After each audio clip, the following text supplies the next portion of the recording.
আন্দোলনমুখী হ'ব লগা হৈছে মানে আমাৰ ধৰকচোন আজি আমি 22-23 বছৰ হৈ গ'ল আমাৰ এই কৰ্মৰত হৈ আছোঁ।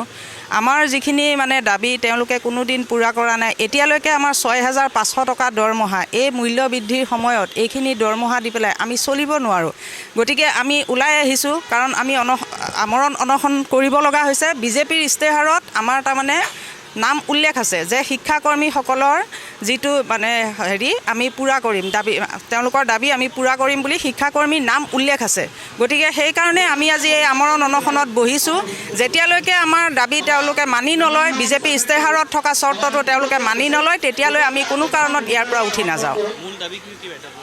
মূল দাবী হৈছে আমাক 60 বছৰলৈ ৰাখিব লাগে, মিনিমাম আমাৰ পৰিয়াল চলাব পৰাকৈ আমাক ফিক্স এটা মানে এমাউণ্ট দিব লাগে। সেইখিনিয়ে আমাৰ দাবী, বেলেগ নাই। আমাক 60 বছৰলৈ ৰাখিব লাগে, কাৰণ সকলোৱে কৰ্মৰত। এতিয়া ক'ত যাব এইখিনি মানুহ? ইমান দিন কাম কৰিছে, কৰি এতিয়া কোনো ক'তো যাব নোৱাৰে। 24 বছৰ পাৰ হোৱাৰ পিছত এতিয়া কোনোবাই বেলেগ কাম পাব নেকি? নোৱাৰে। গতিকে আমাৰ পৰিয়াল আছে, আমাৰ ল'ৰা ছোৱালী আছে, এই সকলোখিনি চলাৰ কাৰণে তেওঁলোকেতো গম পায় যে এটা পৰিয়াল চলিবলৈ কিমান টকা লাগে। সেইখিনি তেওঁলোকে চিন্তা কৰি আমাক এটা মিনিমাম চেলাৰী দিব লাগে, আৰু 60 বছৰ বয়স হ'লে আমাৰ সকলোকে ৰাখিব লাগে। এইখিনি আমাৰ 1440 গৰাকী আছে সমগ্ৰ অসম। আমাৰ আজি 6 দিন হ'ল, 23 তাৰিখৰ পৰা আৰম্ভ।